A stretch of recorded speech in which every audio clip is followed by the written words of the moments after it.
तो साधारण ब्याज के अंतर्गत आज मैं बहुत ही फेमस क्वेश्चन मैं आपके बीच में लाया हूं और वह क्वेश्चन आपके बोर्ड में लिखा हुआ है।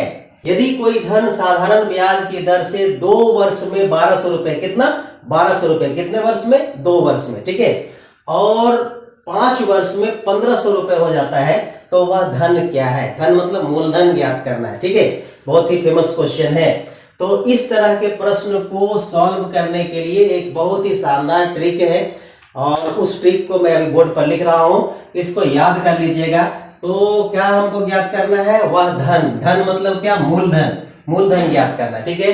तो मूलधन ज्ञात करने का फॉर्मूला पी मतलब मूलधन होता है। P बराबर यहां पर लेंगे A1 फिर minus T1 upon T2 minus T1 bracket close और यहां पर फिर गुणा करेंगे A2 minus A1 bracket close, ठीक है।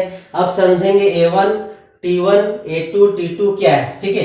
तो यहां पर इस क्वेश्चन में देखिए जो शुरू में दिया हुआ है ये T फॉर टाइम, टाइम मतलब समय, तो इसको हम लोग जो शुरू में दिया है उसको T1 मान लेते हैं, ठीक है।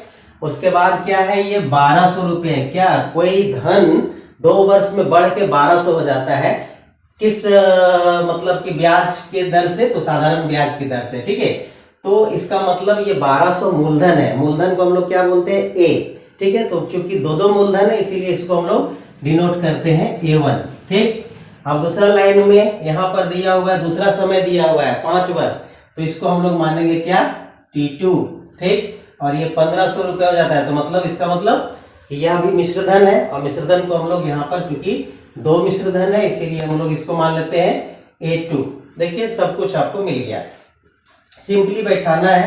A1 के जगह पर कितना है? देखिए 1200, चलिए 1200 लिख दिए, माइनस T1 कितना है? तो T1 हमारा 2 है, 2 वर्ष है, upon T2 minus T1, T2 कितना है? देखिए 5 वर्ष, तो 5 लिख दिए, माइनस T1 कितना है? 2 वर्ष, 2 कर दिए, ब्रैकेट क्लोज कर दिए। अब ये ब्रैकेट में है A2 माइनस A1, A2 मतलब सेकेंड अमाउंट यानी सेकेंड मिश्रधन, कितना? 1500, तो यहाँ पर 1500 लिख दिए, माइनस फर्स्ट अमाउंट कितना है? 1200 लिख दिए, ब्रैकेट क्लोज। अब इसको सॉल्व करना है, देखिए कितना आसानी से सॉल्व हो गया। ये हो गया 1200 माइनस ये हो जाएगा 2/3 और गुने 1500 में 1200 घटाएंगे तो कितना? 300, ठीक है। 300 ये 3 से काट देंगे तो 100 बार में कटेगा, ठीक है। अब 100 बार में कटेगा तो कितना हो जाएगा? यहाँ पे ये बचेगा 1200, ठीक है। 1200 माइनस 2 गुना 100, कितना? 2 गुना 100 यानी कि 2 गुना 100 बराबर, बराबर कीजिए 1200 माइनस 200 बराबर कितना? 1000, ठीक है। ये क्या निकला? P बराबर कितना? 1000 रुपए, ठीक है। यानी कि मूलधन कितना है? तो 1000 रुपए। कितना आसानी से इस तरह का क्वेश्चन बन जाता है, ठीक है। इस तरह के और ट्रिकी मैथमेटिक्स जानने के लिए मेरे जो YouTube है उसको जरूर से सब्सक्राइब कर लें और अगर फेसबुक पेज को देख रहे हैं, फेसबुक प्रोफाइल को देख रहे हैं तो कृपया उसको फॉलो करना ना भूलें। थैंक यू, जय हिंद।